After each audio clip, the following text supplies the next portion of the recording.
ఈరోజు దేవుని సేవలో వాడబడుతున్న కాలంలో పరిస్థితులు శరవేగంగా మారిపోతున్న పరిస్థితుల్లో, అర్థం కాని శూన్యములో మిగిలిపోయిన పరిస్థితుల్లో ఎవరికైనా ఎప్పుడైనా నేను సరిగ్గా సిద్ధపడకుండానే సేవకు వచ్చేసానేమో అనిపించిందా?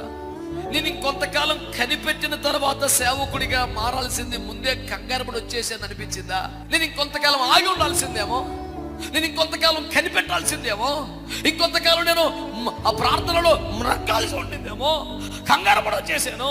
నాకున్న ఆసక్తికి, నాకున్న భారానికి, నాకున్న సమర్పణకి, నాకున్న దర్శనానికి తగ్గినంతగా నేను తయారవ్వలేదు. లేకపోతే ఈ పాటికే పట్టణంలో ఒక ఉద్యమాన్ని చూసి ఉండేవాడిని, ఈ పాటికే సంఘములో ఒక పెళ్లి కుమార్తెను తయారు చేసి ఉండేవాడిని. నేను సరిగ్గా ప్రిపేర్ అవ్వకుండానే వచ్చేసాను సేవకి.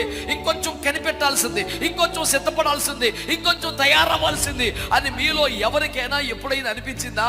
ప్రభు నీతో మాట్లాడుతున్నాడు, లేదు నాన్న, నువ్వు సేవకుడు అయిన తర్వాత కూడా నిన్ను నేను తయారు చేసుకుంటా.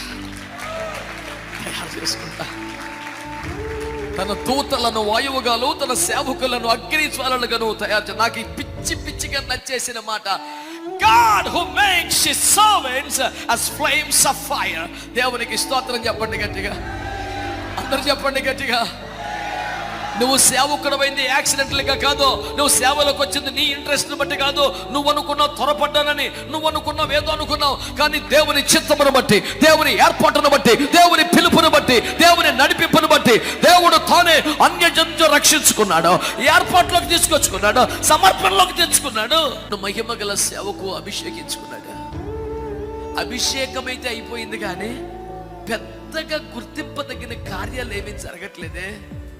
ఏదో చలమని అయిపోతున్నాను, సేవకుని అయిపోయిన కనుక పరువు పోకుండా వాడబడుతున్నాను దేవుని కృపలో. కానీ నేను ఆశించిన ఫలితం ఇది కాదు. నేను సమర్పించుకుంది ఈ మాత్రం దానికోసం కాదు. నా జీవితాన్ని బలిపీఠం పెట్టింది 100 మంది కోసమా, 1000 మంది కోసమా కాదు.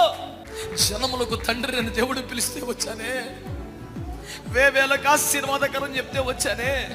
10 ఏళ్ళు అయిపోయింది, 20 ఏళ్ళు అయిపోయింది, నా పరిధి ఇంతేనా, ఇంతేనా నా బ్రతుకు? ఈ స్థితి ఎవరికైనా ఉంటే మీరు చెయ్యంతపోయినా పర్లేదు, కానీ ప్రభు స్పష్టంగా మాట్లాడుతున్నాడు, నిన్ను తయారు చేస్తున్నాడు దేవుడు. ఎలా తయారు చేస్తున్నాడు? మహాభీకర అరణ్యమును తగలబెట్టగలిగిన అగ్ని జ్వాలగా దేవుడు నిన్ను తయారు చేస్తున్న కాలం మీదే. నమ్మిన వారు చెప్పండి, దేవుడు నన్ను తయారు చేస్తున్నాడు.